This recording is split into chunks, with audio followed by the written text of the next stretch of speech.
Hadisnya jelas. Hadis riwayat Muslim. Ada Sahih Muslim di sini, saya bukakan. Dari sahabat Abu Hurairah.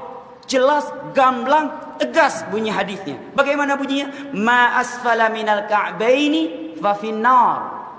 Pakaian lelaki yang di bawah mata kaki, neraka tempatnya. Lu semua di dalam neraka. Saya tidak memvonis manusia, saya menyampaikan hadis Nabi. Hadis riwayat Muslim dari sahabat Abu Hurairah. Bahkan dalam hadis Abdullah bin Umar dalam Sahih Bukhari dan Muslim, Nabi menyebutkan thalathatun la yukallimuhullah yaumal qiyamah wa la yuzakkihim wa la yanzuru ilaihim wa lahum adzabun alim. 3 manusia di hari kiamat tidak diajak bicara oleh Allah, tidak dilihat, tidak disucikan, dan bagi adab yang pedih. Nabi sebutkan dari 3 golongan. Al-musbil, yang isbal pakaiannya dari laki-laki.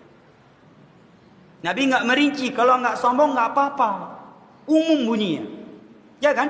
Jelas, gamblang, tegas bahasa Nabi.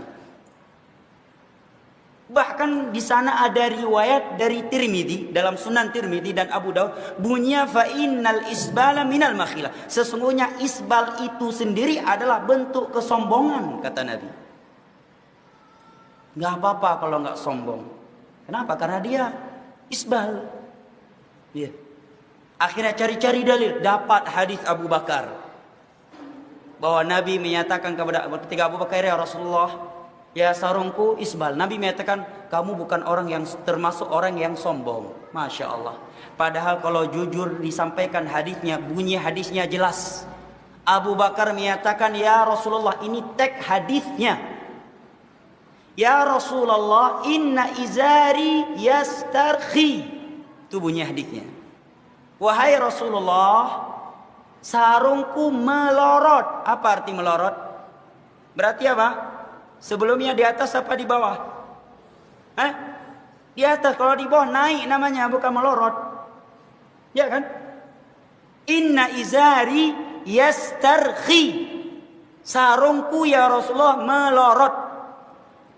Kemudian Nabi menyatakan, kamu bukan termasuk orang yang sombong.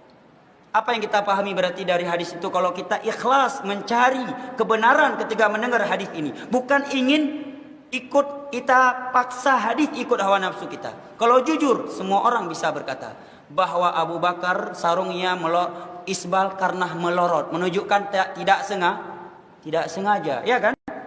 Kedua, Nabi telah merekomendasi, menyatakan bahwa Abu Bakar tidak sombong dunia akhirat. Lah kita, siapa yang merekomendasi kita nggak sombong, saya dan Anda? Salah satu dosa-dosa besar adalah isbal. Ketika hal ini saya nasihatkan, ingkar mungkar ke kakak saya, maka beliau mengelak dan mengatakan, bukankah sejarahnya Abu Bakar radhiyallahu anhu masih berpakaian isbal, sedangkan niat saya kan bukan untuk kesombongan. Disebutkan dalam Sahih Bukhari, barang siapa yang menjulukan pakaiannya dengan sombong, Allah tidak akan melihat dirinya di hari kiamat. Lalu Abu Bakar mengatakan, sungguh salah satu ujung celanahku biasa melorot, akan tetapi saya selalu memperhatikannya. Maka kata Nabi SAW, engkau bukan melakukannya karena sombong. Komentar Nabi SAW, hadis Bukhari nomor 3655. Bagaimana jika ada yang berdalil dengan perbuatan Abu Bakar di atas bahwasanya ia menjulurkan celananya karena sombong? Jadi saya memperbaiki dulu riwayat ini ya. Riwayatnya bukan begini bunyinya. Riwayat itu, jadi dalam masalah isbal, kalau penanya bisa kembali ke YouTube, ada ceramah saya khusus dosa besar, tapi saya lupa ke 40 sekian gitu ya, 47 itu masalah isbal. Jadi masalah isbal ini ada 3 buah riwayat ya, 3 riwayat.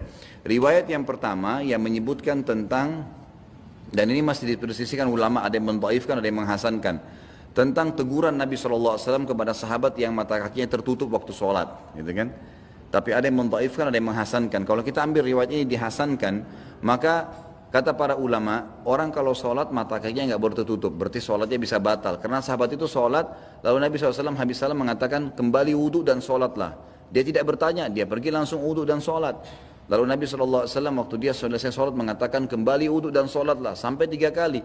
Seorang sahabat tanya di sebelahnya, kenapa ya Rasulullah? Kata Nabi, karena mata kakinya tertutup. Ini riwayat yang pertama.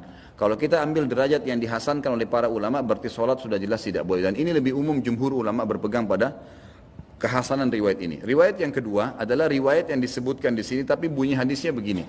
Kata Nabi SAW pada saat menjelaskan, siapa yang menjulurkan pakaiannya dari atas bagi laki-laki menutupi mata kakinya karena sombong, maka tidak akan mencium bau surga. Begitu hadisnya, tidak akan mencium bau surga, gitu kan?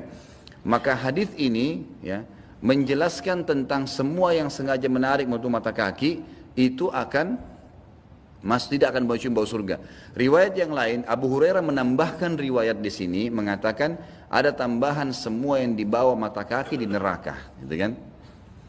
Riwayat tentang Abu Bakar radhiyallahu anhu mengatakan kepada Nabi SAW, ya Rasulullah, kalau saya sholat celana saya melorot, kan gitu. Ini tambahan, bukan di riwayat ini.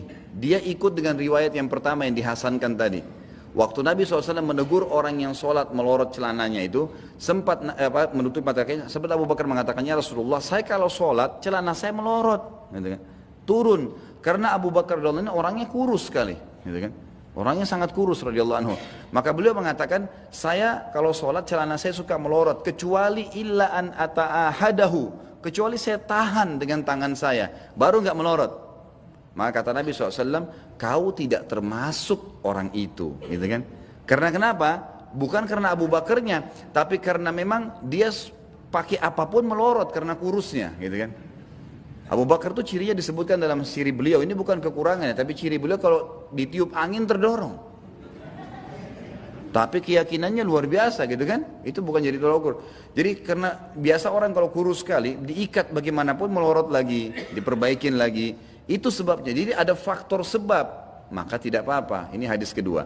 Hadis yang ketiga riwayat Bukhari Muslim. Ini sampaikan kepada kakaknya. Kata Nabi SAW, 3 golongan yang paling berat siksaannya hari kiamat. Gitu kan? Allah tidak akan lihat mereka. Allah tidak akan membantu mereka di timbangan amal pada hari kiamat.